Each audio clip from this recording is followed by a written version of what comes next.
Glória a Deus. Que a graça e a paz do Senhor estejam sobre as nossas vidas. Amém? Muito bom estar com vocês aqui nessa noite. Prazer enorme. Depois desses 3 dias intensos de Summit, estamos aqui para compartilhar mais uma vez da palavra do Senhor.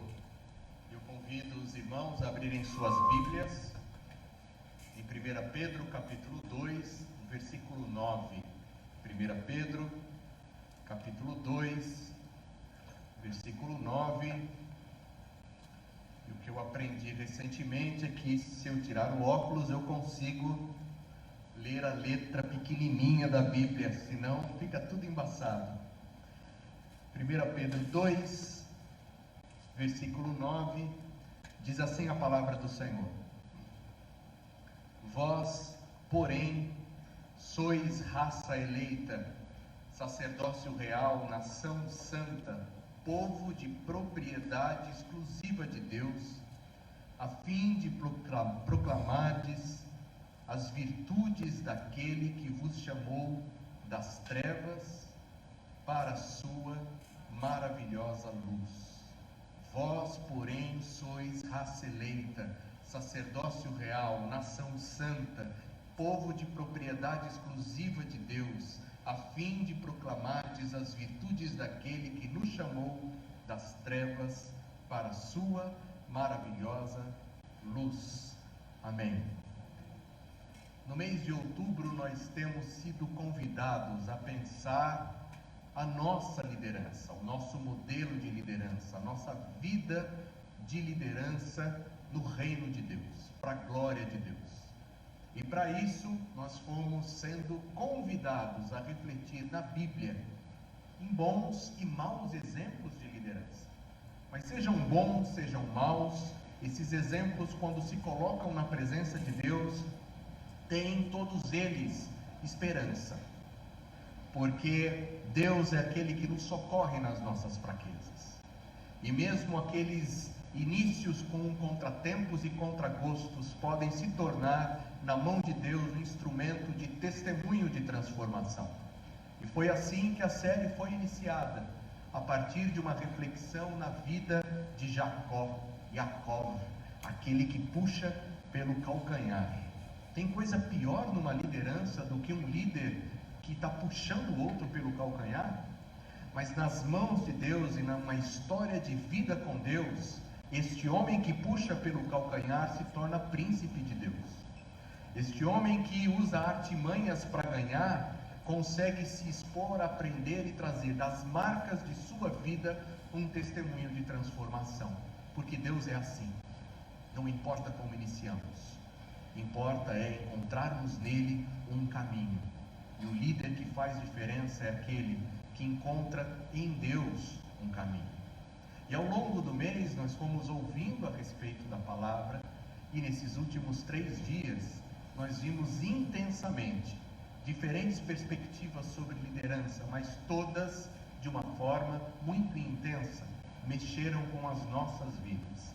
Eu trabalho com liderança e invariavelmente eu uso algumas ferramentas que medem como o líder está na visão de estratégia, na visão de projetos, na visão de pessoas, mas sobretudo como o líder está na visão e na liderança de si mesmo. Porque a autoliderança, o grande combustível para que esse líder encontre um caminho de integridade, para que fuja dos excessos, para que não adoeça num processo de visão cega em resultados. E nesses dias nós podemos pensar ou refletir um pouco mais sobre esse aspecto fundamental. Porque eu não sei se você tem equipes para liderar, eu não sei se você tem projetos para tocar, eu não sei se você tem estratégias para desenhar, mas uma coisa eu sei: a autoliderança é um exercício de todos os dias e independe de pessoas, de projetos e de estratégias, porque a autoliderança é algo que você tem para você, onde você estiver, no seu papel pessoal, profissional ou ministerial. Como você olha para si mesmo, como você lidera a si mesmo em Deus, faz toda a diferença. E a gente aprendeu no Summit que nós podemos já fazer isso muito bem feito com as caixas de ferramenta que nós temos nas mãos. Nós podemos fazer isso por um caminho de integridade, sem buscar atalhos. Nós podemos fazer isso sonhando grande, mas começando pequeno, um passo de cada vez. Se sentindo especial, não porque está num pódio, se sentindo especial porque caminha, porque se coloca em movimento, porque tem até orgulho de estar na média, porque o que faz a diferença é você se colocar na direção dos seus objetivos, na direção do crescimento, na direção da mudança necessária. Nós aprendemos tantas coisas, nós ouvimos tantas e tantas coisas, aprendemos que aquele que se desenvolve, não se desenvolve porque tem sim para todas as coisas, se desenvolve porque sabe ouvir o não, porque sabe lidar com a opinião do diferente, sabe que a opinião do diferente é apenas uma opinião. Quantas pessoas não estão fugindo dos nãos? Quantas pessoas não estão buscando o pensamento único? E as redes sociais só alimentam isso mais e mais na gente, porque você tem algoritmos que te colocam em contato só com quem pensa igual a você. E o mundo não é um mundo de pensamento único. E aquele que aprende a liderar a si mesmo e encontra um caminho para servir, aprende a lidar com a diferença. E nós estamos aqui para dar mais um passo nessa direção, para dar mais um passo nesse sentido. E aí a pergunta é, mas o que isso tem a ver com Pedro? O que isso tem a ver com essa leitura? Tem tudo a ver, porque esse texto de 1 Pedro capítulo 2, versículo 9, fala sobre identidade. E é a identidade que vai te fazer caminhar, vencer e influenciar positivamente pessoas. É como você se vê diante de algo maior. Um antropólogo, na segunda metade do século XX, chamado Gregory Bateson, ele falou a respeito de níveis lógicos para você caminhar com mais segurança. Ele dizia que um nível fundamental era o nível do propósito, da espiritualidade e da missão. É quando você tem claro qual que é o seu propósito, seu nível de missão, que você aprende a olhar para a sua vida de uma outra forma. Quando você sabe qual é a sua missão, e você declara qual é a sua missão, e você vive essa missão, você começa a construir uma identidade mais forte. E é isso que Pedro está fazendo aqui com a gente. Está nos ajudando a entender que a nossa grande missão é manifestar as maravilhas de Deus que nos tirou das trevas para vivermos no reino maravilhoso de sua luz. E que identidade eu tenho que ter, Pedro, para viver isso? Sinta-se eleito pelo passo que você deu na direção de Jesus. Sinta-se especial por ter dado este passo. Caminhe com santidade. Nós vamos falar um pouquinho mais do que é santidade na visão cristã. Saiba que você não serve para si mesmo, mas serve também para o outro, vivendo um ministério de sacerdócio. Olha Pedro colocando para a comunidade qual que é a identidade dela. Isso que é bonito, porque Pedro está dizendo que é a comunidade de fé, é a igreja que tem uma identidade, e é na relação e na vivência com essa comunidade de fé que a sua identidade se conecta a essa identidade maior, como pedras vivas que fazem parte de um templo construído pelas mãos de Deus e edificado na rocha fundamental que é Cristo Jesus. Amém? Sozinhos somos apenas pedras, pedras vivas, mas apenas pedras. Juntos nós formamos uma grande visão, um grande espaço de adoração, tendo Jesus como fundamento. Isso é identidade, é isso que nós vamos buscar um pouquinho mais nesta noite. Vamos orar? Amado Deus e maravilhoso Pai, nós te louvamos e engrandecemos pela oportunidade que temos nesta noite de pensarmos um pouco mais sobre a nossa liderança, Senhor. Não liderança de pessoas, de projetos ou de estratégias, mas a liderança de nós mesmos a partir de uma identidade que temos em Cristo Jesus, a partir de uma vida que temos em Cristo Jesus, a partir da palavra que temos em Cristo Jesus, Senhor. Nos conduz, porque é este tipo de liderança que o mundo precisa. No mundo de tantos recursos, de tanta comunicação, de tantas ferramentas, Precisamos voltar para o básico, Senhor, aprendendo com este pescador que o Senhor chamou para ser pescador de homens. Faz isso conosco, Senhor, enquanto aqui estamos, que o Senhor esteja atuando em nossas casas, em nossas causas, porque sabemos tudo está em Tuas mãos. Oramos assim, em nome de Jesus. Amém. Amém. Pedro viveu diversos estágios na presença do Senhor. Eu acredito que Pedro teve 3 grandes movimentos numa caminhada com Cristo. Num primeiro movimento, ele procura descobrir a relação de Jesus com o Messias em sua cabeça, em sua cultura, em sua vivência.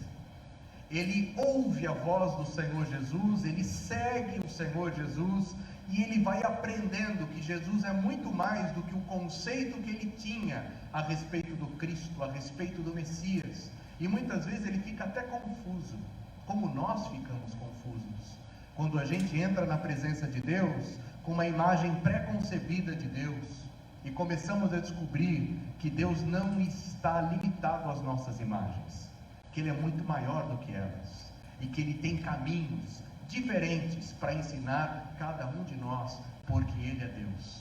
Por isso com Deus você não tem receita, por isso com Deus você não tem ameaças, por isso com Deus você tem caminhada e aprendizado. E Pedro aprende isso continuamente, vendo como Jesus fala, vendo com quem Jesus fala, vendo que Jesus trabalha processos de travessia, e que às vezes ele está ao lado o tempo todo, mas às vezes ele se recolhe na oração, e quando ele não está presente, coisas diferentes acontecem, mas que, no final, ele estará e nos levará para o outro lado. Pedro vai aprendendo que ele precisa observar, viver junto, porque Pedro sabe que para aprender com Deus, não são exercícios intelectuais ou altos graus de abstração. Para aprender com Deus é vivência e convivência. Deus não é uma ideia para especularmos sobre, mas é o Pai para vivermos juntos. E Pedro aprende isso em Jesus e com Jesus. Mas será que é suficiente apenas ter uma visão de quem é Jesus na relação com o Messias, fechar essa conexão e está tudo certo? Não. Pedro aprendeu que não, desde o primeiro contato com Jesus. Porque o primeiro contato de Pedro com Jesus é um contato de chamado. Pedro, eu vou te fazer um pescador de homens, de vidas, de almas. Porque Deus não nos quer acompanhando Ele à distância, nos quer envolvido com Ele. E na caminhada é que nós descobrimos qual é o nosso lugar com Ele.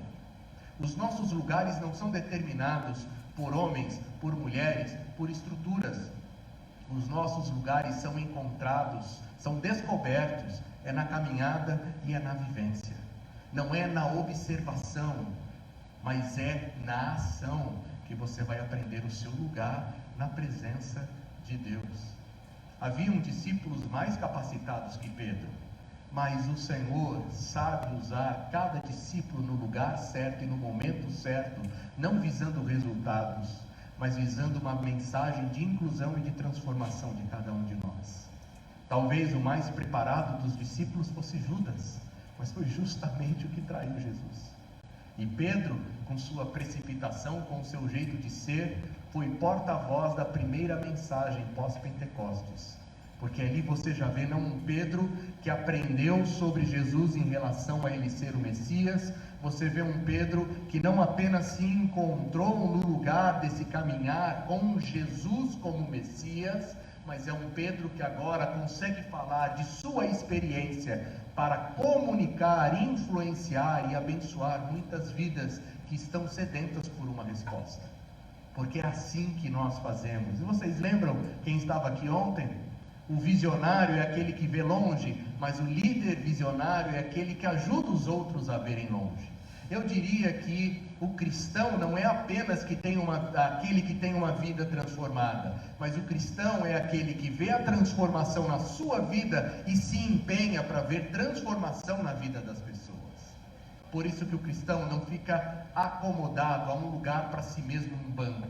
Ele fica incomodado para que Deus preencha todos os bancos. É assim que um cristão se move. É assim que um cristão se movimenta para experimentar essa nova identidade que ele tem em Cristo Jesus. E a minha primeira pergunta para você nesta noite é: qual é o seu momento na caminhada com o Senhor? Você está aprendendo quem é Jesus dentro daquela imagem que você tinha sobre Jesus? Está aprendendo uma vivência com Ele? Está aprendendo caminhando mais perto dEle?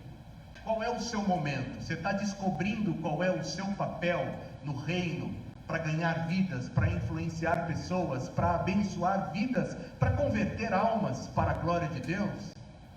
Você já sabe qual é o seu lugar?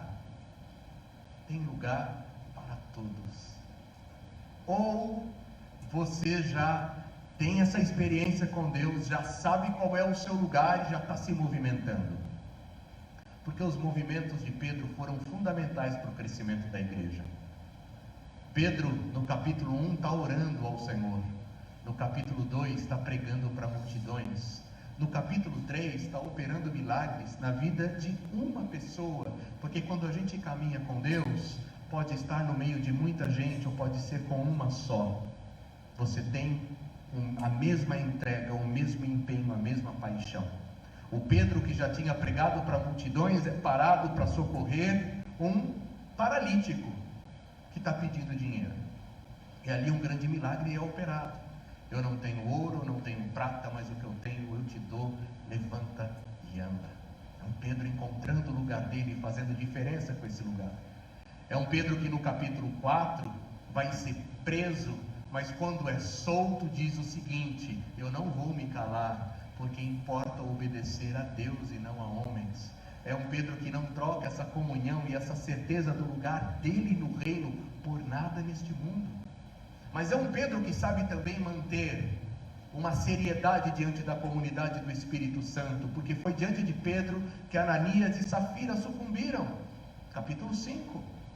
E no capítulo 10, quando Pedro vai aparecer de novo, Pedro, que caminhou com Jesus, que foi porta-voz do Espírito, que operou milagres, que viu curas, que enfrentou presídios, é esse Pedro agora que está desconfiado, se ele tem que ir na casa de um estrangeiro ou não, se ele deve dar um passo para além de Jerusalém ou não, mas ele vai. Porque nós, quando somos líderes sensíveis à voz de Deus, influenciamos nossa casa, nosso trabalho, nossos ministérios, na oração. Na oração Deus te mostra um caminho. Na oração Ele te abre as portas. E o Deus que te mostra em oração, confirma nas ações. Porque a confirmação foi feita quando Ele chega lá. Quando Ele começa a conversar, falar sobre Deus, falar de Deus, o Espírito vem sobre aquela sala e todos são tocados, porque Pedro não ficou preso às suas limitações, porque Pedro sabia que a sua identidade era a identidade de servo. Este Pedro tem muito para nos ensinar, porque o Deus de Pedro está aqui para nos inspirar também, e Ele nos ensina apenas como servo, apenas como mais um nessa carreira, nessa jornada. Então, em que fase você está, meu irmão? Em que fase você está, minha irmã? As mudanças não são simples. Nós vimos em uma das palestras do Summit de Daniel, por exemplo, onde ela fala de uma jornada para um novo normal. E ela diz o seguinte: olha, às vezes a gente está aqui na zona de conforto, está tudo tranquilo, mas aí Deus te dá uma visão, e essa visão vai te tirar desse lugar onde você está, da sua tranquilidade, da sua segurança. E o primeiro passo é instabilidade. O primeiro passo não está bem resolvido, não está pronto, e nós temos uma tendência em querer sair deste normal para o novo normal num passo só. A gente não quer passar de novo pelas exposições, pelas ameaças, pelos aprendizados, mas é assim com a vida. E quando você dá esse passo e as coisas estão vacilantes, você é tentado a voltar para cá, e muitos voltam. Diante da crise, O novo ainda não chegou e o atual não serve mais. É um momento difícil, mas em Deus nós podemos passar pelas crises. E ela diz que o terceiro passo, que parece que é caótico, é o passo em que Deus te sustenta por outras vidas e te faz lembrar que você é apenas humano. Quantas vezes a gente não enfrenta os nossos limites e fica perguntando a Deus por quê? E Deus nos mostra que era apenas para nos lembrar de que somos humanos. Eu já testemunhei ou testemunhei algumas vezes, dizendo que oração para mim era muito fácil. Eu orava uma hora e meia, 2 horas de joelhos, tinha prazer nos calos. E quando alguém dizia não consigo orar, eu não conseguia entender. Eu falava assim, mas como não? Eu oro em cima da laje porque meus pais não se converteram? Por que essa pessoa não ora? E Deus me permitiu passar por um deserto na oração. Eu me ajoelhava e a palavra não vinha. Eu tentava e parecia que era uma luta, era uma angústia. Para eu me lembrar que a inspiração vinha dele. E que se eu conseguia de alguma forma me colocar diante dele, era porque o Espírito dele me sustentava. Porque oração é o Espírito movimentando o seu coração. Não é decoração, não é fala, não é talento. É dom, é graça. E aí eu aprendi a ter misericórdia, a conectar-me de novo, não só com essa fraqueza, mas com todas as outras. Uns são fracos no jogo, outros são fracos em algum vício diferente, um outro é fraco até no seu amor próprio, mas Deus nos chamou para ser sensíveis às fraquezas diferentes e apresentarmos Jesus a cada uma delas, porque em cada uma delas, Ele sim é a resposta. Bom, e nessa jornada de transformação, nós vimos que podemos passar, vamos lá, estabilidade, instável, caos, você tem as ajudas, você vem para o novo, você já está mais perto do outro lado. Quando você chega, você olha para trás e agora você tem uma história para contar. Você tem mais uma etapa na sua vida. Você tem mais um passo na direção da vontade de Deus. E foi assim com Pedro algumas vezes, foi assim em Mateus capítulo 8, na travessia, quando eles estão desse lado e Jesus diz, passemos para o outro lado, e eles entram no barco, e no barco você já não tem mais todo o controle. E aí no meio daquele barco vem a tempestade, e no meio da tempestade Jesus caminha sobre as águas, opera o milagre, e no meio do milagre eles ainda continuam nas águas, agora já não estão mais no caos, mas ainda não chegaram do outro lado. E quando chegam do outro lado, tem mais uma história para contar com Deus. Na sua vida, no seu ministério pessoal, profissional, no seu serviço ao reino, em que etapa você está? Será que você não está aqui, recusando a sair desse lugar de conforto para viver o novo de Deus? Será que você já está aqui meio inseguro, arrependido de ter saído do lugar? Você está no meio do caos, clamando por um socorro de Deus e parece que esse socorro ainda não chegou. Eu não sei onde você está, mas se esse movimento veio do coração de Deus, Deus vai te sustentar. Deus está com você nessa travessia. Deus é Deus que está conosco em todo o tempo. E não há uma cruz maior do que a que possamos carregar. Tome a sua cruz, segue, porque em você já está o Espírito de Deus. E ao seu lado Deus vai providenciar socorro. E você vai aprender com as ajudas, com as faltas de ajuda, porque em tudo nós podemos crescer e nos desenvolver. Primeiramente, na nossa liderança. Na liderança dessas emoções que vêm, que querem nos aprisionar. Na liderança dessas vozes que querem dizer, está vendo, você foi se movimentar, agora ninguém está com você. Na liderança de tudo isso, porque você aprendendo a lidar com estas vozes, o teu ministério, o teu espaço profissional, a tua vida vai para outro nível. Foi assim como o próprio Jesus, que passou por 40 dias de jejum, de oração, no meio de feras, no meio do frio, no meio da exposição, no meio do perigo. E ao final da tentação, vozes vêm assombrar Jesus. Se tu és o Filho de Deus, uma voz que questiona a sua identidade. Manda aqui as pedras se tornarem pães. Lança-te daqui para baixo. Se prostre e me adore, tudo vai ser mais fácil. Vozes que querem nos pegar no meio do deserto. Mas nesta travessia, Deus está contigo. Amém? Eu não sei qual é o momento, qual é o passo, mas eu sei que Deus está contigo. E Deus está contigo para mudar os frutos, como nós vimos naquela palestra. Por que eu estou falando dela? Porque ela mencionou Pedro. Falou que Pedro passa por uma transformação também.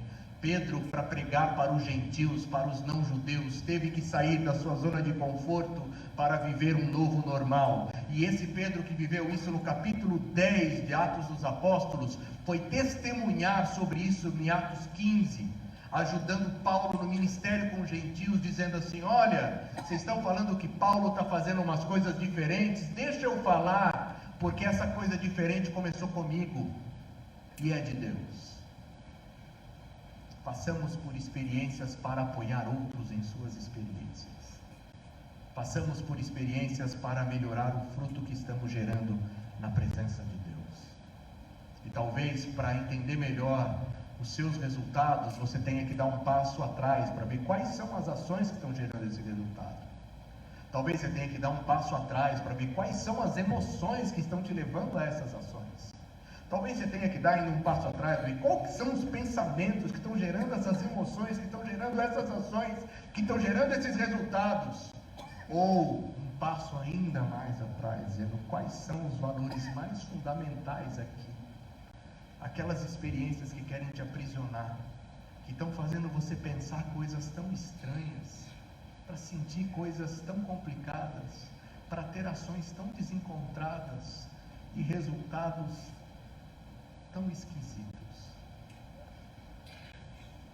Deus pode atuar aqui, nos seus valores, porque a conversão, essa metanoia, é um impacto aqui, nas raízes.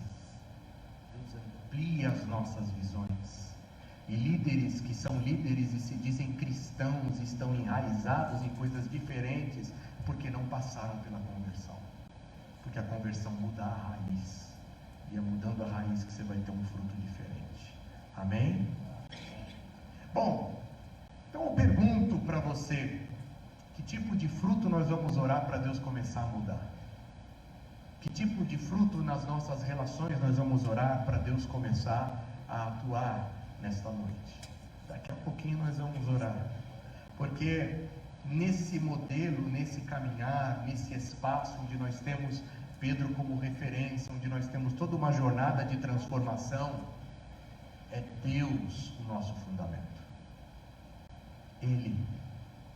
E sabe que o que mais me impressionou na vida com Deus, na leitura, foi descobrir não um Deus da teologia sistemática, onde a gente ficava pensando atributos comunicáveis e não comunicáveis, onde víamos a Trindade de uma forma bastante estruturada, que é bonita, que é didática, chamada aspecto econômico da Trindade, onde o Pai cria, o Filho salva e o Espírito santifica. O que me encantou foi ver uma Trindade chamada Trindade da imanência, onde você pensa o Pai, Filho e Espírito Santo não como funções, mas como relação, como relacionamento, como comunidade.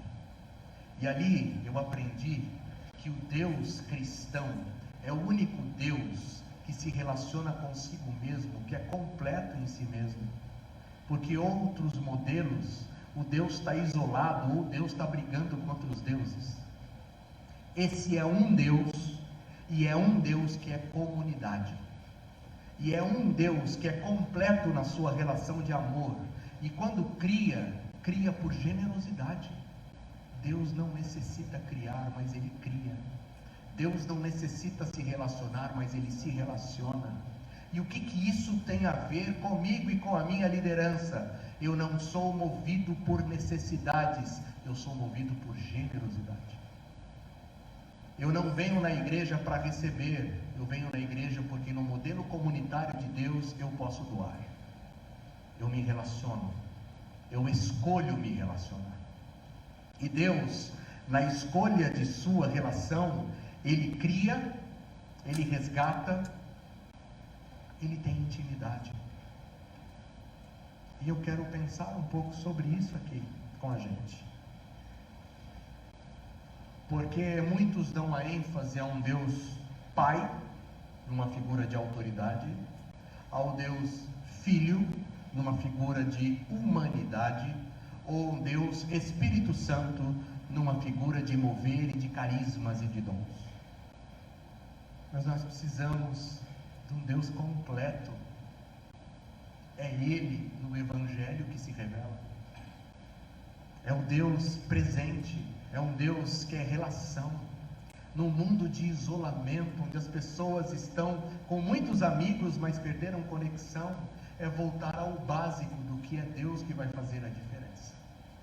Vai fazer a diferença para você e com você, que escolhe se relacionar, não porque vai ganhar alguma coisa, mas se escolhe se relacionar porque tem da natureza de Deus, na sua natureza, que te ajuda a dar um passo na direção do outro.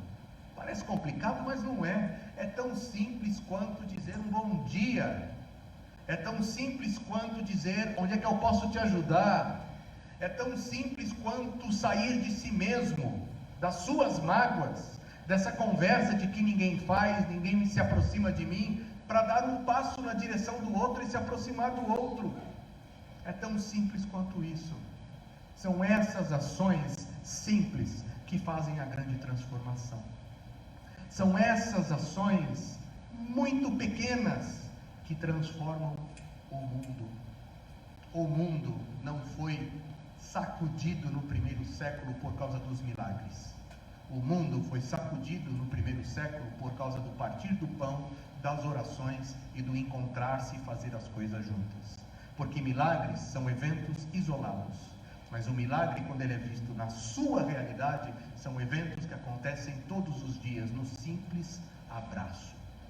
O milagre não é a intervenção sobrenatural sobre o natural que a gente vive e que a gente espera isoladamente acontecendo alguma outra vez.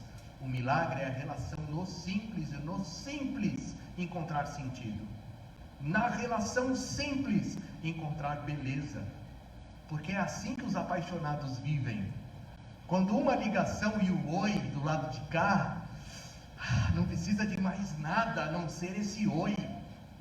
Eu me lembro com a Pri, quando falava com ela, apaixonado, falávamos, sabe sobre o quê?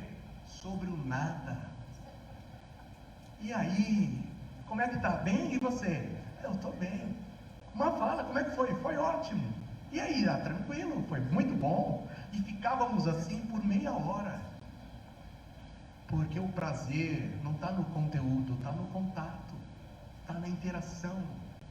Deus que nos torna apaixonados pela relação, é um Deus que nos torna apaixonados não pelo conteúdo, mas pela beleza de estarmos juntos. E se isso parece muito romântico, é porque precisamos de mais oração. Porque era assim no primeiro século. Porque é assim em tantos movimentos da igreja. Quando o simples volta a ser o centro. Meus irmãos, Deus é um Deus que fundamenta a nossa liderança, a nossa autoliderança, a nossa vida de influência. Deus é o Deus que nos ajuda pelo exemplo que Ele dá. Deus é exemplo de comunidade e de relacionamento, que decide incluir o diferente para abençoá-lo. Deus é exemplo de duas faces da santidade, porque santidade em Deus é incorruptibilidade de caráter,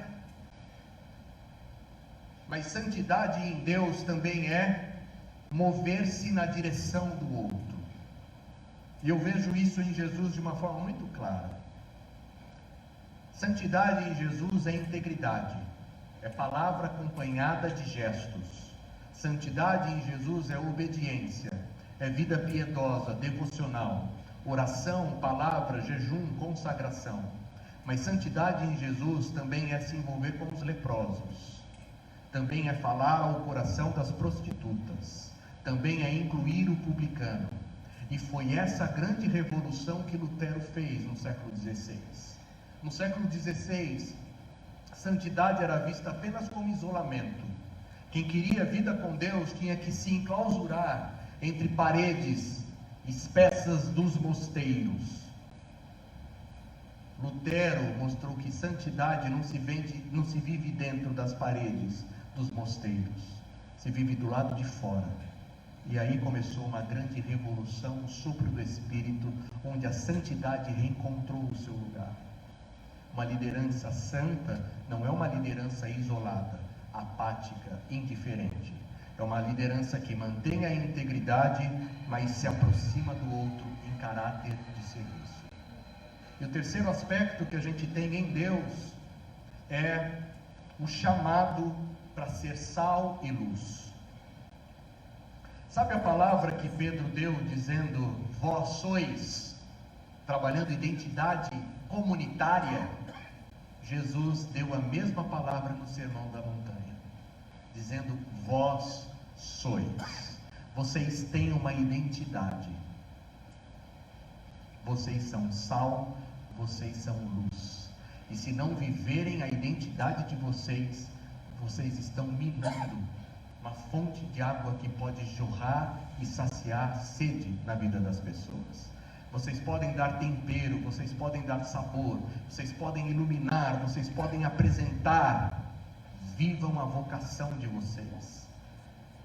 Somos chamados para, como comunidade, nos vermos como essa raça eleita, não raça por origem, não raça por conquista, mas raça por passo na direção de Jesus. Nós fomos chamados para sermos nação santa, não santa porque é teocrática, isolada, xenófoba, mas santa porque vive integridade e inclusão. Nós somos chamados para sermos sacerdócio real, não pela beleza das vestes, mas pelo joelho no chão que coloca o outro no centro da nossa oração. Porque o sacerdote oferecia o sacrifício pelo outro. Oferecia por si, mas oferecia pelo outro. Nós somos propriedade exclusiva. Não porque fomos comprados por algo perecível, mas porque fomos comprados pelo precioso sangue, o sangue de Jesus. Que esta palavra se materialize na sua vida, que você viva ela concretamente, porque nosso Deus não é o Deus da abstração e das filosofias, nosso Deus é o Deus do concreto, e quem tem relação com Deus, se relaciona com o concreto, com Deus. Quando um filósofo fala sobre Deus, diz que Ele é onipotente, onisciente e onipresente. Quando nós nos relacionamos com Deus, nós usamos a linguagem do salmista, dizendo, olha, se eu for ao mais alto céu, o Senhor está lá. Se eu for ao mais escondido dos abismos, o Senhor estará lá também. De onde me esconderei da tua presença? Porque para a gente é vida, é imagem, é relacionamento real. Não há impossível, não tem o que pare diante dele. A gente constrói imagens de Deus agindo, porque a gente não quer ficar com um Deus que é ideia. A gente quer viver um Deus que é conosco, porque foi isso que Ele mostrou em Jesus. E aí mais uma revelação sobre a santidade de Deus. Meus queridos, que a vossa liderança, que a vossa influência seja fundamentada em Deus, aponte para Ele e o testemunhe em todas as ações. Se você não tem pessoas para liderar diretamente, se você não tem projetos para tocar, se você não tem estratégias para desenhar, comece por você. E você vai se surpreender, porque pessoas vão aparecer no seu caminho e você vai influenciá-las, às vezes pelo silêncio, pelo abraço, pelo simples fato de estar junto. Projetos vão aparecer, você vai estar envolvido, você não está na liderança, mas você será fundamental para exercer influência. E Deus que é contigo, te vendo fiel um pouco, sobre o muito te coloca. E eu digo muito como influência, como bênção, como serviço. Que Deus seja o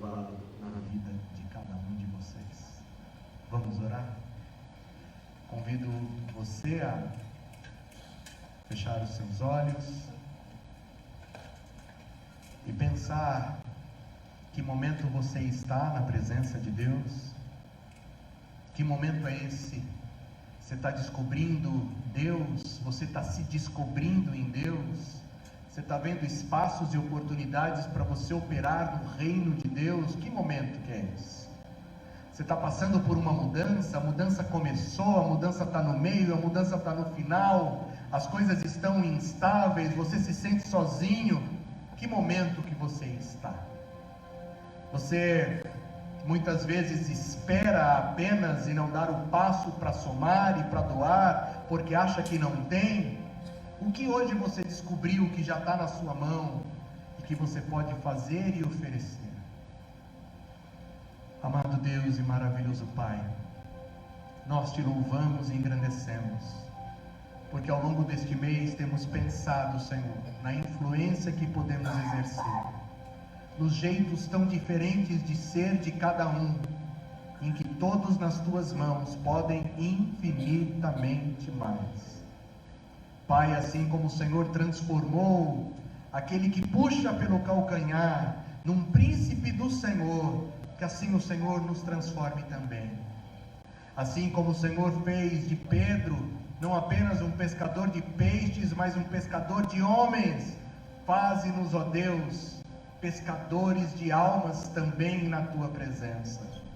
No mundo em que se quer tanto para si, em que se prega prosperidade como bens materiais, queremos viver a prosperidade de ter uma vida cheia do teu Espírito. Queremos viver a prosperidade de ter visões do Senhor, de ter serviço no teu reino, de ter um lugar de caminhada contigo e para a tua glória. Ajuda-nos a ver a liderança como muito mais do que cargos, como muito mais do que hierarquias, como de fato influência, facilitação e bênção. Que essa liderança seja feita na nossa vida, na nossa casa, no nosso trabalho, no nosso ministério. Oramos assim, Senhor, agradecidos por esta jornada que vem do Senhor e é para o Senhor. E tudo aquilo que foi tratado inicialmente hoje, que tenha desdobramento na nossa vida e nos nossos corações. Nós oramos assim, Senhor, em nome de Jesus. Amém. Amém. Que Deus seja louvado. Eu convido a igreja a aplaudi-lo e a louvá-lo com palmas. Amém?